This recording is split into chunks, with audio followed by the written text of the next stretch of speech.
Tapos nga pala mga ka-best finds etong vacuum cleaner na to, ito yung mga tinatawag nilang cyclonic vacuum cleaners. Okay, so ibig sabihin, so pag ang i-vacuum nyo ay mga sulok na madilim, makikita nyo talaga kung nakukuha nyo lahat ng alikabok doon. Yung HEPA filter niya, Class H13. Pag sinabi niyong Class H13, ultimong yung pinakamaliit na alikabok at dust particles sa air or sa inyong surroundings ay nahihigop niya. At hindi rin kayo mahihirapan sa pag-i-store ng vacuum cleaner na to kasi pwedeng-pwede niyo siyang i-wall mount.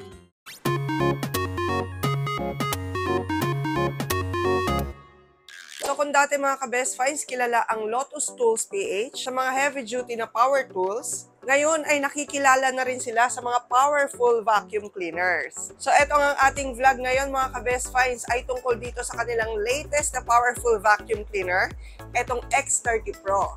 At bago natin yan i-review sa mga hindi pa po nakasubscribe sa ating channel, Best Finds TV, huwag niyo pong kalimutang mag-subscribe and hit the notification bell para lagi po kayo updated pag may mga bago tayong videos. Sa mga naghahanap dyan ng mga cordless vacuum cleaner, dahil ayaw niyong ma-hassle, diba, dun sa mga wire pag kayo naglilinis, baka eto na ang hinahanap nyo. Nga pala mga ka-best finds, yung link nitong ating vacuum cleaner, sakaling mag-decide kayo na gusto nyo ring mag-purchase ng ganito, isi-share natin yun sa ating description. And so far, pag sila naman ay nag-deliver sa inyo, makakasigurado naman kayo na safe and secured yung kanilang packaging, kaya no need to worry.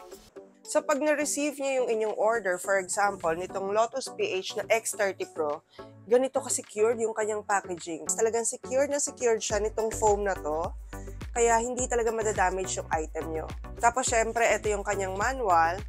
Ayan, in English din naman yan, kaya huwag kayong mag-alala. Kung meron kayong makakalimutan or meron kayong gustong alamin sa kanyang pag-assemble, nandito lahat yan. So, ito yung lahat ng components, lahat ng parts na makikita nyo sa package nyo ng Lotus X30 Pro na vacuum cleaner. So, ito syempre yung tinatawag na main body. Dito sa kanyang main body, matatagpuan nyo yung kanyang stainless mesh filter. Ayan, stainless na yan and washable mga ka-best finds. So, hindi na siya kinakalawang. Tapos, nandito rin yung charging port. Yan, pag nakalagay yung battery. Siyempre, nandito yung kanyang control sa likod. Tapos, sa itaas naman niya, matatagpuan nyo yung inyong HEPA filter. Ito yung cup ng HEPA filter nyo. At ito yung HEPA filter mismo.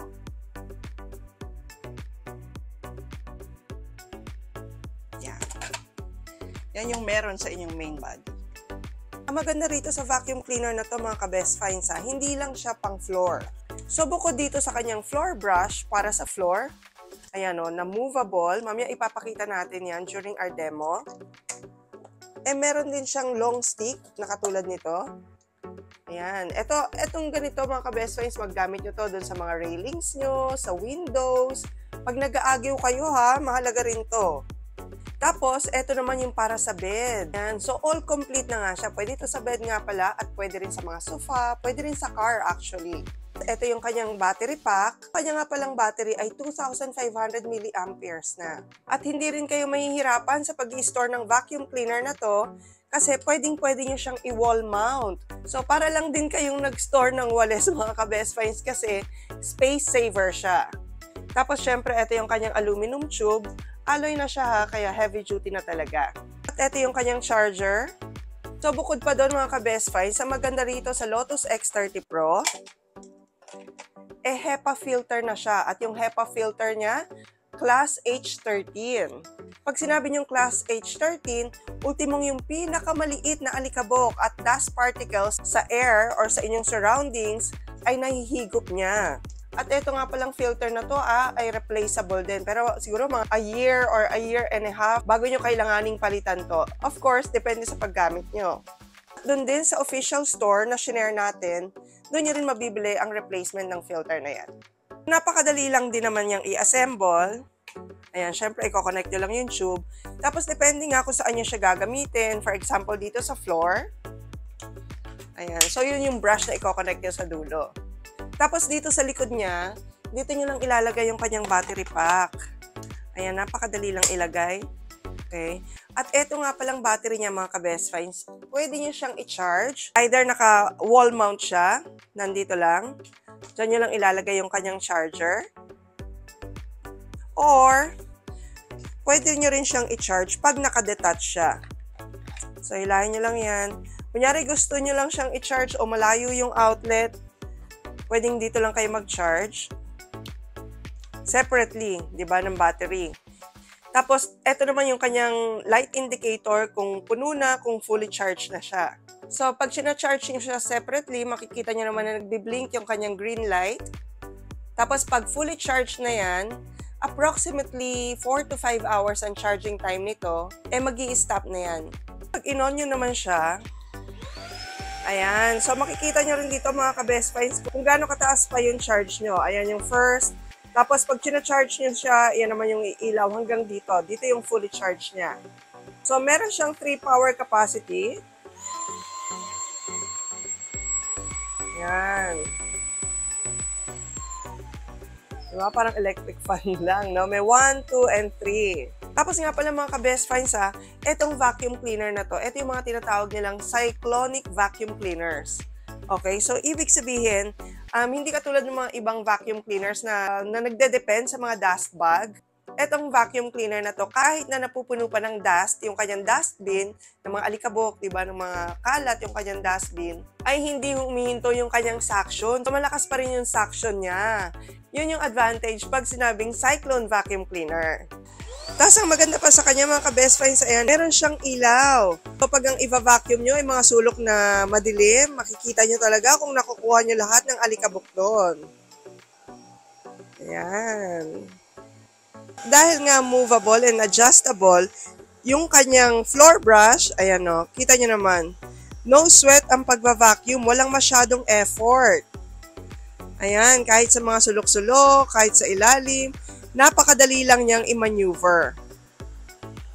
Swabing-swabe lang yung paggalaw ng kanyang floor brush dahil meron siyang mga wheels dito sa gilid. Kung iisipin nyo naman na baka mabigat tong vacuum cleaner na to mga ka-best finds, huwag kayong mag-alala kasi very lightweight lang siya. At dahil nga alloy na yung kanyang pinaka-tube, hindi talaga nakakapagod na mag-vacuum.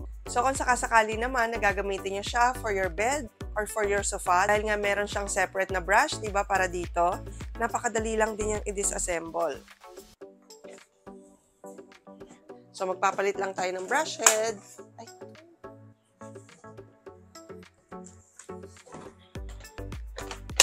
Ayan. At ngayon, eto, ready to use na para sa inyong mga kama.